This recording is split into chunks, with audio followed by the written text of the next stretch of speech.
Am I the a-hole for refusing to help my disabled mother because she plays favorites with my sibling? My mother suffers from a disability and as such is permanently bedridden. I'm the only person who lives with her in the family house. She has support workers who come by throughout the day to help with hygiene and showering. However, I help with absolutely everything else. Cooking, paying bills, errands, organizing home maintenance, checking emails, making her comfortable in bed, shopping, managing investments, etc. I do not get paid by the government to be her carer, nor does she pay me, or in any other real way even show her appreciation. She feels entitled to my help, and it's really a thankless job. As part of managing her finances, I logged into her online banking to notice almost $100,000 was missing from her savings account. And further inspection, the money was sent to my sister. So I asked my sister about it, and she told me our mother gifted it to her to buy a highly spec'd Tesla. I was livid by this. Mother has always treated sister as the favorite. Apart from this gift, she has probably given her over $100,000 in other things over the past few years, which I never got. For example, I had to pay for my first car, whereas she got a brand new one paid for. When I moved to college, I had to pay for it myself, whereas my mother, who is wealthy, paid for her to have a premium unit. I burst into my mother's room, going on about how I'm sick of the favoritism, how unfair it is because children should be treated equally, and how she has never known appreciation for the sacrifices I made to be her de facto carer. For example, I can't leave the house overnight, which rules out all holidays, for example. And it's been like this for 5 years since my father died. Initially, I asked if she had any intention of giving me $100,000 to make up for it, and she said no. During our 30-minute argument, she never directly answered how it was fair, instead asking questions like, "Do you feel like you've missed out?" among other questions. It reached boiling point and she ultimately said, "It's my money and I'll spend it on whatever I want." I said, "Fine, I won't be helping you at all anymore." I have now ignored all of my mother's texts for help over the past 2 weeks. I've heard from my sister she's now looking at full-time residential care due to my lack of assistance, which people in my country do as a very last resort as the residents are neglected, fed poorly, and there's no sense of it being your home. Am I the a-hole? Now for the top comments. Not the a-hole. Let your sister step up for once. Tell mommy dearest that her golden child can care for her, because you sure as heck won't be. This is what I came to say. Let the golden child have her. She can drive over in her shiny new car. Right, I love how as soon as she stopped doing everything, the favorite one was like, put her in a crappy senior home. Stat. That's the one the mom chose. Not the a-hole. I think you should have just left without the big blowout. However, if she is intent on playing favorites to this degree, she has no one to blame but herself. She can spend her money how she likes, and you can live your life how you want. Take this opportunity and do that. Not the a-hole. I think you should have just left without the big blowout. I took the blowout from mom to finally admit there was no mistake, and Opie is seen as less than her sister. It was valuable. There's no longer any ambiguity. Opie doesn't have to worry there was some kind of misunderstanding on mom's part, or some kind of manipulation on sister's part.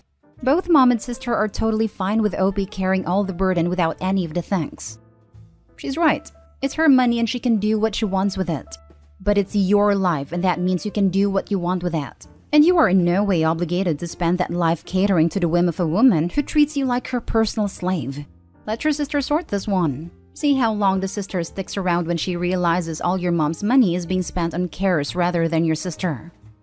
No, she can't. You can't rack up huge bills and force one daughter to do all the labor and then gift the other daughter huge amounts of money. Opie's owed money for all the unpaid labor. If the mom didn't have the money and this was done out of love, sure, but mom has the money and is refusing to pay her caretaker. Next story. Am I the a-hole for removing all of my fiancé's certificates from the wall after he took down my daughter's dog picture? Me, female 34, and my fiancé, male 36, got engaged 2 months ago. I own the house we currently live in, but after he moved in, he started helping out with the mortgage payment. I have a daughter, Ruby, female 12. She adores animals. She had about 7 pets so far in her life. Unfortunately, her dog Tick passed away. He was her closest friend and favorite pet. It was devastating for me as well because he was so precious. As a way to honor him, I've printed a middle-sized picture of him, Ruby's favorite, and put it in a frame and hanged the frame in the living room wall. Ruby was so happy with it, especially since she gets to see him smiling at her when she walks in. It gives her comfort. My fiancé saw it and got upset. He commented on how strange it was to have the dog's picture up on the wall and how much distraction it brings. I felt puzzled because we have all kinds of pictures that were hanging on that wall. He suggested we remove it, but I ignored him. One day, I got home and saw that he's taken it down. Ruby was in her room crying holding the picture. I asked what happened, and she told me that my fiancé took the picture off and told her she's not allowed to have it hung up there. I also told her to keep it in her room if she didn't want to lose it for good. I was shocked. I rushed out and immediately started taking down all the certificates he had on that wall.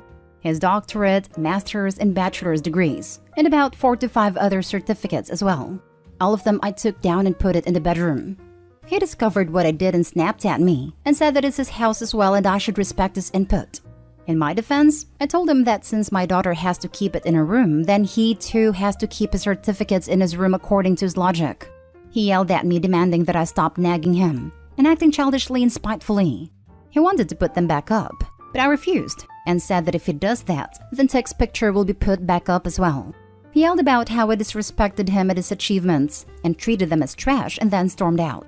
He's been giving both me and Ruby the cold shoulder for days now, saying he won't speak to either of us till we apologize and put those certificates back up on the wall ourselves. Not day home. He doesn't want equal say. He wants a dictatorship. It's clear that he will continue to hurt your daughter behind your back.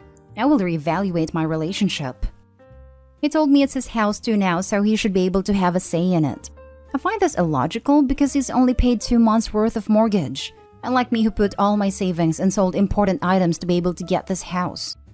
He is trying to take over what you have achieved. You need to think hard about what life will look like for you and your daughter going forward is. This is only 2 months in. What is her emotional well-being worth to you? This is so important. It's not just a relationship now. Opie's daughter will remember forever how her mom handles this man. Plus, if Opie dies, do you think this man will take care of your child? Or will he just sell your house, keep the money, and cart your kid off somewhere? I knew someone who had 3 children, owned her own home. 2 kids to 1 man and 1 from previous relationship. She married a father of 2 and he was distant and cold to the non-bio child. However, he wasn't as bad outwardly to the non-bio child as your fiancé was to your child. Not until the mom died unexpectedly at 42, and he told the 15-year-old non-bio kid that he had a month to get out. He moved a new woman into the house and raised his bio children there, and the 15-year-old wasn't allowed to see his siblings.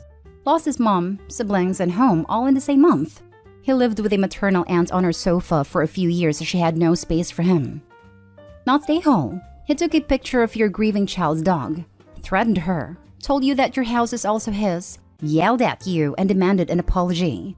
If you marry this abusive man, you and your daughter are going to have a miserable life. Exactly. He's shown her who he is. It's time she makes a decision and drops this miserable man out of her life. Opie, please hear this. There will be many days where you come home and find your daughter crying. Please don't put her or yourself through that. Also, please know your daughter will grow up. And remember that this man mattered more to you than she did, unless you show her that's not true.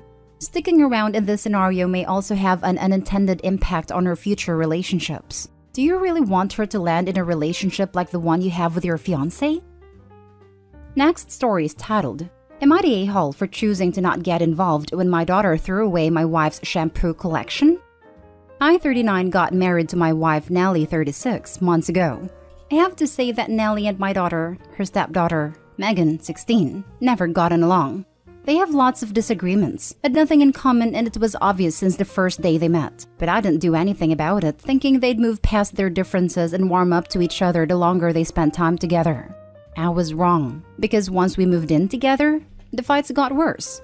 Nellie would complain for Megan throwing away stuff of hers just because she thought it didn't belong there. It's been basically a mouse and cat game, and I've lost track on who's right and who's wrong. I did try to establish some boundaries to try to bring back peace to my home, and had them agree that each stays in their own lane and not bother each other. Nellie said that I was wrong to think that what Megan is doing is okay, but I told her to let it slide. Nellie has a special type of hair care products for her sensitive hair. Shampoo, conditioner, etc., etc. She put them in the bathroom, but Megan ended up throwing them away, saying that Nellie had no right to store her products in the bathroom because it's not her house. To keep the peace, I asked Nellie to just keep her stuff in the bedroom and take it with her whenever she wants to take a shower, to which she agreed. Last night, Nellie took a shower and forgot her hair products in the bathroom. Megan ended up going in there and then the shampoo collection was gone. Nellie freaked out and then had a fight after Megan told her she dumped them out, saying she already warned her about leaving her stuff laying around in the bathroom. Nellie broke down, and when I said I choose to stay out of this because of how petty it was, she blew up at me. She yelled about how I keep letting Megan get away with bad attitude and unjustified misbehavior. Told me to stop enabling her and start setting consequences for her actions. I told her she should have been more careful knowing how Megan is, so I feel like this was preventable. But she said that she forgot her stuff there. I didn't think Megan would go that far. We had an argument, and that was it. Megan is acting nonchalant despite me talking to her, and Nellie went to stay with her parents saying I need to step up and do something. Now for the top comments. You're the a-hole here, absolutely. She's your child. You should be acting like a parent. Why would you act like they should work it out when it's literally your house and your child? God, I hope she leaves him. You're the a-hole. Seriously, can you imagine having a partner like this? Not only does Opie have zero control over his awfully entitled bully of a daughter, but he refuses to even acknowledge that there's any sort of problem with her treatment of his wife. Opie is so the a-hole, it's unreal. Stuff like this is how some people get anxiety disorders. You're the a-hole. You need to grow some balls and step up. Your daughter is literally tormenting your wife and you're allowing it to happen. Your wife lives there. She should be allowed to keep her stuff in the bathroom. It isn't a hostel. It's her house. Fix this. You are in the wrong. Man up and fix this. A hostel is a good comparison. I immediately thought of college dorm days and having to carry stuff back and forth in a little bucket. Lol. You're the a-hole. Prepare to be a divorcee. Yep. Opie is definitely the a-hole. Just wow. You are enabling and allowing your child to dominate the situation, act out, and get away with bad behavior. You're not just staying out of it. You're running away from your actual responsibilities. You're the a-hole, big time. And also, grow a pair and deal with the situation in an appropriate manner. Bad behavior should have appropriate consequences. Edited to add, you told your wife she should take her products out of the bathroom and keep it in her room? Like, what? Is this a public restroom? Now for the last story. Am I the a-hole for telling my brother and sister-in-law it's good they can't have children? I'm 37 male, my wife is 38 female. We have 2 kids, aged 17 and 4. Neither were planned, but we are happy we have them both. Our 17-year-old has cerebral palsy and is in a wheelchair. He can dress himself, he talks. A bit hard to understand at first, but you can understand him fine if you put a little effort into it. He does great in school and is a great kid. My brother and his wife can't have kids. They have been through a lot of IVF and other treatments, but it hasn't been successful. I know they are both devastated about it, especially my sister-in-law. We were all at my mother's house for dinner the other night, and brother and sister-in-law were telling us about their last unsuccessful round of IVF and said that this might be it, and they probably won't try again. We all said we are sorry about that and that it must be awful. Later that evening, my mom was asking my 17-year-old about his plans for the future, etc. How is school going? Does he have a girlfriend? Does he like any girls, etc.? Typical grandma stuff, lol. My sister-in-law then said, "Can he even date?" to me. My son didn't hear it, and I looked at her and just said, "What?" She then said, "Well, he'll be on your care forever. Do you really want him to bring a woman into that?" I asked her to stop, but my brother said she's just asking a question. At that point, everyone heard us talking. Sister-in-law then said to me and my wife, "I didn't mean to offend you. It's just that a slow child might be too much work on their own, without dating and stuff." I loudly replied, "Our son is not slow, and you are way out of line here." She then said to me, "Relax, please. Jeez, I thought you had more patience since you were raising a retarded child." I lost it and said, "You know what? It's a good thing you can't have children, because you would have been a terrible mother." She broke down crying. My brother called me an a-hole. The headline had me at first, but nope. Not an a-hole. You clearly wasn't in the wrong at all. Harsh? Absolutely. But wrong? Nope. Yeah, I was on the fence until she dropped the R-bomb. Same. I could kind of excuse her initial question about dating, but to then start throwing insults? No. Not an a-hole. She hasn't even done any real research into cerebral palsy and thinks it's okay to just spout off things she doesn't understand. Maybe what you said was harsh in the moment, but she was being cruel and ableist in front of your child. I hate when people talk like the person they're talking about isn't there. I'd love to see the look on Opie's sister-in-law if she heard that my stepdad has cerebral palsy. Not only did he date, he raised me and is a computer programmer who used to work at Intel. Opie absolutely not the a-hole. If that's how she views your child, then she lacks the compassion and patience to be a parent.